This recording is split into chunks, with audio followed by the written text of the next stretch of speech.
Hello കൂട്ടുകാരെ, എല്ലാവർക്കും സുഖമല്ലേ? ഇന്ന് കുക്കറിൽ പച്ചക്കായയും പിന്നെ കുറച്ച് ചെറുപയറും വെച്ചുണ്ടാക്കാൻ പറ്റുന്ന നല്ലൊരു റെസിപ്പിയാണ് കാണിക്കുന്നത്. അപ്പോഴിത് എങ്ങനെ ഉണ്ടാക്കുന്നതെന്ന് കണ്ടു നോക്കിയാലോ?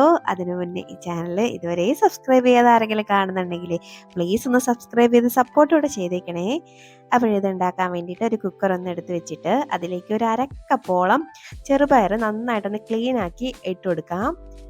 ഇനി അതിലേക്ക് ആവശ്യത്തിന് വെള്ളം ഒന്ന് ചേർത്ത് കൊടുക്കാവേ. ഈ ചെറുപയറൊക്കെ വേവാൻ വേണ്ടിയിട്ട് ഞാനൊരു 1.5 കപ്പ് വെള്ളം ചേർത്ത് കൊടുക്കുന്നുണ്ട്.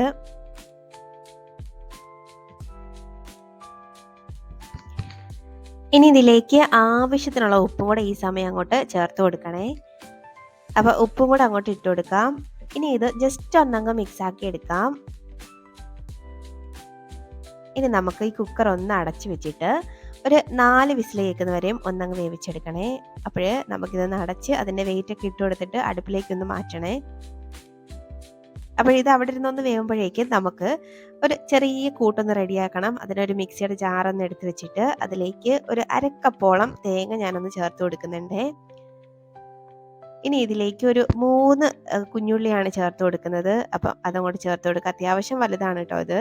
ചെറുതാണെങ്കിൽ ഒരു 4 എണ്ണമൊക്കെ എടുക്കാം. ഇനി ഒരു 2 പച്ചമുളക് ചേർത്ത് കൊടുക്കാം. ഇനി ഇതിലേക്ക് കുറച്ച് വെളുത്തുള്ളി അല്ലി, അതൊരു 4 അല്ലി വെളുത്തുള്ളി അല്ലി ഉണ്ടാവും, അത് ചേർത്ത് കൊടുക്കാം. ഇനി ഒരു ടീസ്പൂണോളം ചെറിയ ജീരകം, ഒരു 1/4 ടീസ്പൂണോളം മഞ്ഞൾപ്പൊടിയും കൂടെ ചേർത്ത് കൊടുക്കാം. അപ്പോഴിതിലേക്ക് പച്ചമുളക് ചേർക്കുമ്പോൾ ഒരു കാര്യം ശ്രദ്ധിക്കണം, നിങ്ങൾക്ക് എരിവിന് ആവശ്യത്തിനുള്ള പച്ചമുളക് എടുത്തോളൂ കേട്ടോ. അപ്പോൾ ഇതിൽ മുളക് പൊടിയൊന്നും നമ്മൾ ചേർക്കുന്നില്ല. അപ്പം കുറച്ച് കറിവേപ്പിലയും കൂടി ഇട്ട് കൊടുത്തിട്ട് ഇനി ആവശ്യത്തിനുള്ള വെള്ളം, ഒരല്പം വെള്ളം കൂടെ ചേർത്ത് നമുക്ക് നന്നായിട്ട് പേസ്റ്റ് പോലെ ഒന്ന് അരച്ചെടുത്ത് കൊണ്ടുവരാവേ.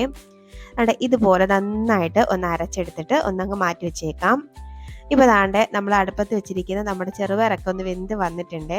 കണ്ട് നല്ല അടിപൊളിയായിട്ട് ഒന്ന് സെറ്റായിട്ട് വെന്ത് വന്നിട്ടുണ്ട്. അപ്പോൾ ഈ പരുവം വരെ ഒന്ന് നന്നായിട്ടൊന്നങ്ങ് വേവിച്ചെടുക്കാം.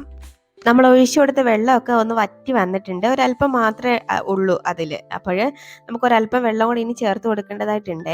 അപ്പോൾ ഞാൻ ഈ പരുവം വരെ ഒന്ന് വേവിച്ചെടുത്തിട്ട് ഇനി നമുക്കിതിലേക്ക് നമ്മുടെ വാഴയ്ക്ക ഉണ്ടല്ലോ, അതങ്ങോട്ട് നന്നായിട്ട് ക്ലീൻ ആക്കി ഒന്ന് അരിഞ്ഞ് ചേർത്ത് കൊടുക്കാം. നമ്മൾ സാമ്പാറിനൊക്കെ അരിഞ്ഞിടുമല്ലോ, അതുപോലെ ഒന്ന് ക്യൂബ്സ് ആയിട്ടൊന്ന് അരിഞ്ഞ് ചേർത്ത് കൊടുത്തിട്ടുണ്ട്. ഞാനൊരു 2 വാഴയ്ക്ക എടുത്തിട്ടുള്ളൂ കേട്ടോ. ഇനി ഇതിലേക്ക് ഒരല്പം വെള്ളം കൂടെ ഒന്ന് ചേർത്ത് കൊടുക്കാം. ഒരു 1/4 കപ്പോളം വെള്ളം ഞാൻ ചേർത്ത് കൊടുക്കുന്നുണ്ട്. ഈ വാഴയ്ക്ക വേവാൻ വേണ്ടിയിട്ട് മാത്രമേ. ഇനി ജസ്റ്റ് ഒന്നങ്ങ് മിക്സ് ആക്കി എടുക്കാം. ഒരല്പം വെള്ളത്തിൻ്റെ ആവശ്യം കൂടെ ഉണ്ടെന്ന് തോന്നിയിട്ട് ഞാനൊരല്പം വെള്ളവും കൂടെ ചേർത്ത് കൊടുക്കുന്നുണ്ട് കേട്ടോ. ടോട്ടൽ ഒരു 1/4 കപ്പോളം വെള്ളം മാത്രമേ ഞാൻ ചേർത്ത് കൊടുത്തിട്ടുള്ളൂ. അപ്പോൾ വീണ്ടും ഇനി നമുക്ക് ഈ കുക്കർ ഒന്ന് അടച്ചു വെച്ചിട്ട് ഒരു 2 വിസിൽ കേൾക്കുന്നവരെയും ഒന്ന് നന്നായിട്ടൊന്നങ്ങ് വേവിച്ചെടുക്കണം. അപ്പോൾ ഇതാണ് ഈ വാഴയ്ക്കൊക്കെ നന്നായിട്ടൊന്ന് വെന്ത് ഉടഞ്ഞ് വരുന്ന പാകമുണ്ടല്ലോ, അതുവരെയും വേവിക്കണേ. അപ്പോൾ 2 വിസിലൊക്കെ വേണ്ടി വരും. അപ്പോഴേ ഇത് അവിടെ ഇരുന്നൊന്ന് വേവട്ടെ. ഇപ്പോൾ ദാണ്ടെ ഒരു 2 വിസിലൊക്കെ കഴിഞ്ഞിട്ടുണ്ട്. ആ സ്റ്റീമൊക്കെ നന്നായിട്ട് പോയിട്ടുണ്ട്. ദാണ്ടെ നമ്മുടെ വാഴയ്ക്കൊക്കെ നല്ല അടിപൊളിയായിട്ടൊന്ന് വെന്ത് സെറ്റായിട്ട് വന്നിട്ടുണ്ട് കേട്ടോ. നല്ലപോലെ ഒന്ന് വെന്ത് ഉടഞ്ഞ് വന്നിട്ടുണ്ട്.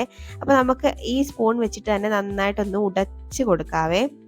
നിങ്ങൾക്ക് അല്ലെങ്കിൽ ഒരു സ്മാഷറൊക്കെ വെച്ചിട്ട് നന്നായിട്ടൊന്ന് ഉടച്ചു കൊടുക്കാം. ഞാനിവിടെ ഈ ഒരു സ്പൂൺ വെച്ചിട്ട് തന്നെ നന്നായിട്ട് ഒന്ന് ഉടച്ചു കൊടുക്കുന്നുണ്ട്.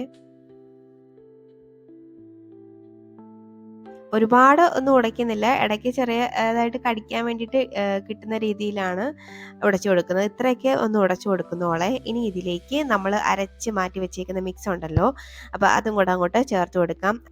അപ്പോൾ ഈ സമയം ഫ്ലെയിം അങ്ങ് ഓൺ ആക്കണേ, അത് മറക്കണ്ട കേട്ടോ. ഇനി ഈ അരപ്പൊന്ന് ഇട്ട് കൊടുത്തിട്ട് നമുക്ക് ഈ മിക്സിയുടെ ജാറ് കഴുകിയിട്ട് കുറച്ച് വെള്ളവും കൂടെ ഒന്ന് ചേർത്ത് കൊടുക്കാം. ചേർത്തിട്ട് നന്നായിട്ട് ഒന്നങ്ങ് മിക്സ് ആക്കി എടുക്കണേ. അപ്പോൾ നല്ല ടേസ്റ്റി ആയിട്ടുള്ളൊരു കറിയാണ് കേട്ടോ. അപ്പോൾ അതാണ് ഇതുപോലെ നന്നായിട്ടൊന്നങ്ങ് മിക്സ് ആക്കി എടുക്കാം. ഈ സമയത്ത് നോക്കിയിട്ട് ഉപ്പൊക്കെ ഒന്ന് ചേർത്ത് കൊടുക്കാവേ, ഉപ്പിൻ്റെ ടേസ്റ്റൊക്കെ നോക്കിയിട്ടേ. അപ്പോൾ ഞാനൊരല്പം ഉപ്പിൻ്റെ കുറവുള്ളെന്ന് തോന്നിയിട്ട് ഞാനൊരല്പം ഉപ്പും കൂടെ ചേർത്ത് കൊടുക്കുന്നുണ്ട് കേട്ടോ.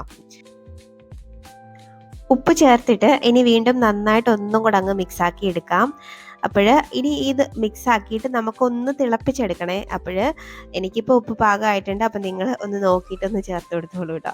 അപ്പോൾ ചെറുതായിട്ടൊന്ന് തിളച്ച് വന്നാൽ മതിയാവും. അതാണ്ട് നമ്മുടെ കറി ഇവിടെ തിളച്ച് വന്നിട്ടുണ്ട്. അപ്പോൾ ഈ സമയം ഒന്നും കൂടെ അങ്ങ് മിക്സ് ആക്കിയിട്ട് നമുക്ക് ഫ്ലെയിം ഓഫ് ആക്കിയിട്ട് വേണമെങ്കിൽ ഒരു താളിപ്പും കൂടെ ചേർത്ത് കൊടുക്കാം. ഞാനിവിടെ താളിപ്പൊന്നും ചേർക്കുന്നില്ല.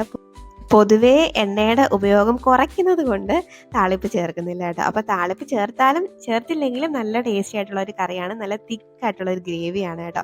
അപ്പോൾ നിങ്ങൾ ഉറപ്പായിട്ടും ട്രൈ ആക്കി നോക്കിയിട്ട് നിങ്ങളുടെ അഭിപ്രായം കമൻറ്റ് ബോക്സിൽ അറിയിക്കണേ. ഇനി റെസിപ്പിയുമായിട്ട് വീണ്ടും കാണാം. അതുവരേക്കും ബൈ.